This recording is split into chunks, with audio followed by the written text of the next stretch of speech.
Galaa duniyaadhaa fi kan akhiraa guduun feetiin dhalootaaf kennaa jira.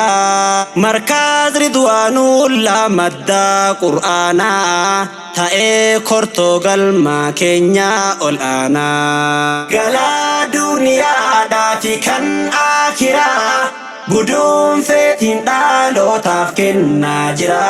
Markaaz Ridwaanullaa madda Qur'aanaa ta'ee kortoo galma keenya ol aanaa. Maqaa Rabbiitiin ergaa koo jalqabaa mootii nu baasee gabrummaa walabaa. Aangoo isaa malee aangoon kaamuun cabaa nagaar gaariigaa jabaan daarraa jabaa. Hayyuu beekumsi isaa ummataaf dawaa jaalaaltiin islaamaa turraa urgaawaa. Ustaaz Tayyib Siraaj beekaa Qur'aanaa tajaajil hawaasaaf kaayyoonsaa kanaa. Asgoorii Qur'aanaa barii dargaggoo daandiin ati deemuudhaaf baatee fagoo. Addunyaatu dhiisee deemaa si biraa yoo ati beekumsaan qabne of biraa. Wallaalaan hin kuufin kiyyoo gaditti Qur'aanaan dhihaadhu kootu Rabbitti. Rabbiin si milkeessa gandaa lachittu jabaadhu kurfaahi osoo as jirtu. Yoo faaya ilmiidhaan ufaayan malee addunyaan hin qabdu irkoo daagalee. Yoo saana jiraan namni aawaa jiru ni taan warra milkii dhalootaa firu. Galaa duniyaadhaa fi kan akhiraa guduun feetiin dhalootaaf kennaa jira. Markaaz Ridwaanullaa madda Qur'aanaa ta'ee kortoo galma keenya ol aanaa. Akkaasin takaallee jaalala addunyaa kan hiiraniin dhumne ilmiin qabeenyaa. Gaafsi gatee deeme baraa hundaanii saahiba kan kee ta'a bar ilmiini.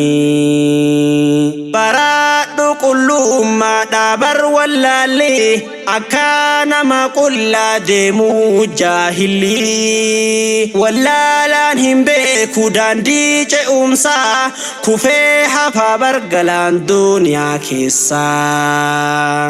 Baraadhu Qur'aanaa ka'ii shaamarree seenaa warra waa hin beekne agarree. Kan wallaalaan dhufe hedduu hammeenyi namaatti jabaatti jiruuf jireenyi.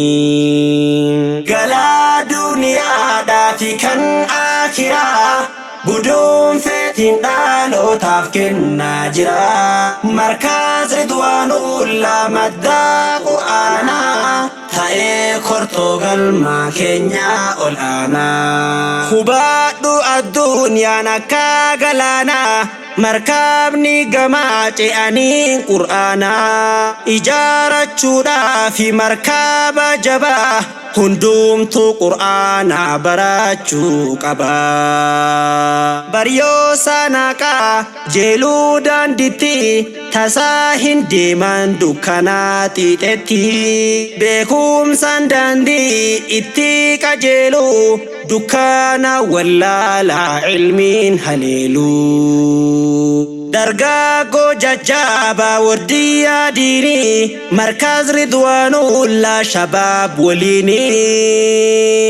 Amiirran naamusaan ceetuu markazaa ilmii babal'isuuf kan buulan gurzaa.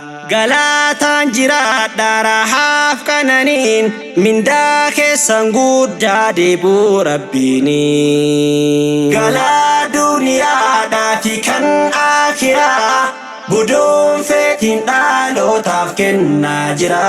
Markaaz Ridwaanullaa madda Qur'aanaa ta'ee kortoo galma keenya